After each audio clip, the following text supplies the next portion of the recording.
Hi friends, வாங்க மீன் குழம்பு வைக்கலாம். பாருங்க, எண்ணெய் ஊற்றிருக்கேன், கடுகு போட்டிருக்கேன், வெந்தயம் கொஞ்சம் போட்டிருக்கேன், சீரகம் கொஞ்சம் போட்டிருக்கேன்.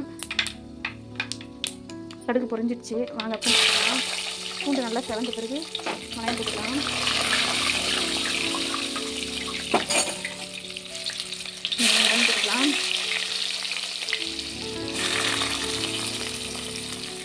கருவேப்பிலையும் போட்டுக்கலாம்.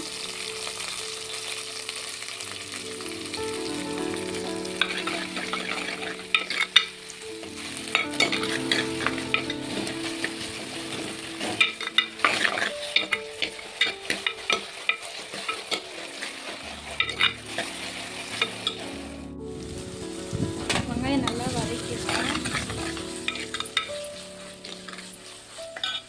தக்காளி போட்டுக்கலாம்.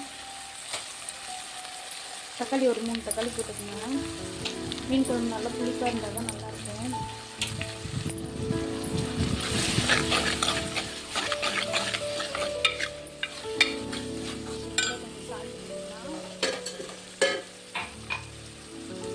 சால்ட் போட்டுக்கலாம். கொஞ்சம் சீக்கிரம்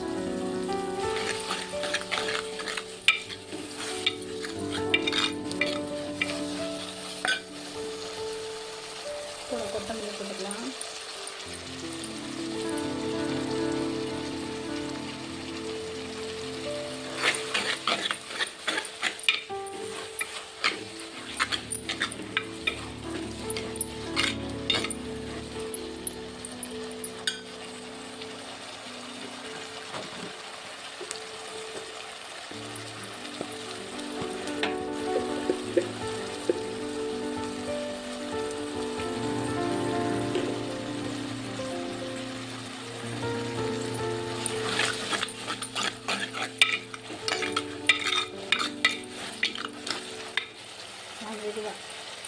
வதங்கட்டும்.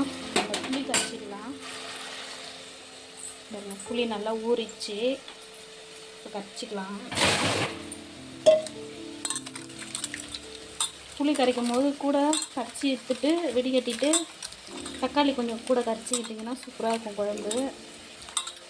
வாங்க காட்டுறேன் நான். தக்காளி கரைக்கும் போது புளி இந்த மாதிரி நல்லா கரைச்சி எடுத்துக்கோங்க. இது கூட உப்பும் போட்டுக்கோங்க. கொஞ்சம் வதக்கும் போது மல்லித்தூளும் கொஞ்சம் போட்டுக்கோங்க.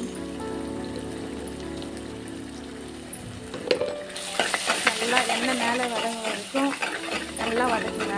அப்புறம் மீன் குழம்பு நல்லாயிருக்கும். எண்ணெய் மேலே வருதுங்களா? அதான் நல்லா வதங்கிடுச்சுன்னா எண்ணெய் இந்த மாதிரி மேலே வரும். இந்த மாதிரி செஞ்சிங்கன்னா நல்லாயிருக்கும் குழம்பு. இன்னும் சட்டியில் செஞ்சோம்னா இன்னும் சூப்பராக இருக்கும். ஒரு வாட்டி சட்டியில் ட்ரை பண்ணி பாருங்கள். கேஸில் தான் வச்சுருக்கேன். நானும் அடுப்பு பற்ற வைக்கல. கிராமத்தில் இருந்தேன்னா பற்ற வச்சு காட்டுவேன் உங்களுக்கு. இப்போ நான் டவுனில் இருக்கிறதுனால நான் கேஸ்லேயே செஞ்சு காட்டுறேன்.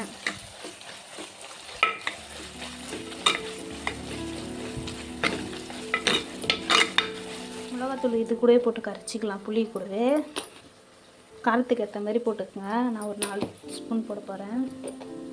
2 வேளை குழம்புக்குன்னா ஒரு 4 ஸ்பூன் போட்டிங்கன்னா கரெக்டாக இருக்கும். இந்த பாருங்கள், தக்காளி ஒன்று எடுத்துக்கோங்க. நல்லா பழுத்த தக்காளியே எடுத்துக்கோங்க. இந்த புளியை கூடவே கரைச்சிக்கலாம்.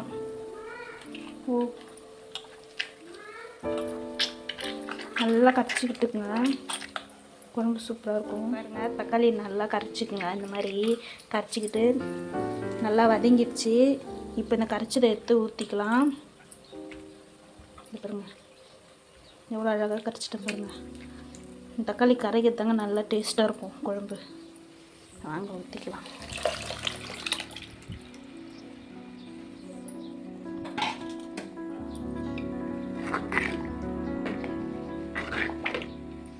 அவ்வளோதாங்க. நல்லா கொதிச்ச பிறகு மீன் போட்டுக்கலாம். பாருங்கள், மீன் குழம்பு நல்லா கொச்சிடுச்சு. கொதிச்ச உடனே நல்லா எண்ணெய் மேலே மிதங்குது பாருங்கள். இந்த மாதிரி டைமில் மீன் போட்டுக்கோங்க.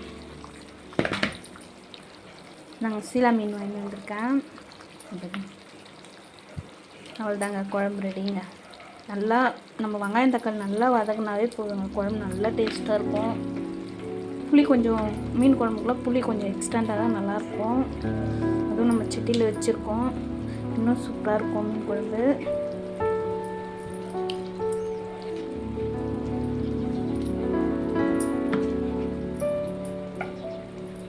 அவ்வளோதாங்க. ஒரு 2 கொதி கொதிச்சோடனே ஆஃப் பண்ணிக்க வேண்டியதாங்க.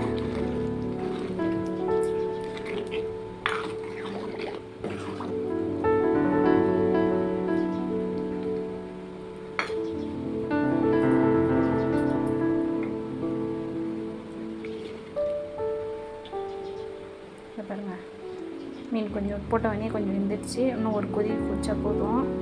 கொஞ்சம் எண்ணெய் சட்டியில் இருக்குதுன்னா சட்டுன்னு வெந்துடும். நம்ம சும்மா ஒரு 2 கொதி ஒரு கொதி கொதிச்சோடனே 2 கொதி கொதிச்சோடனே நிறுத்திக்கங்களேன். ஏன்னா சட்டி ஹீட்டாக இருக்கும், அதனால் அதுவே வெந்துடும். சும்மா ஒரு 2 கொதி கொதிச்சோடனே நிறுத்திடுவோம். அவ்வளோதாங்க, மீன் குழம்பு ரெடி.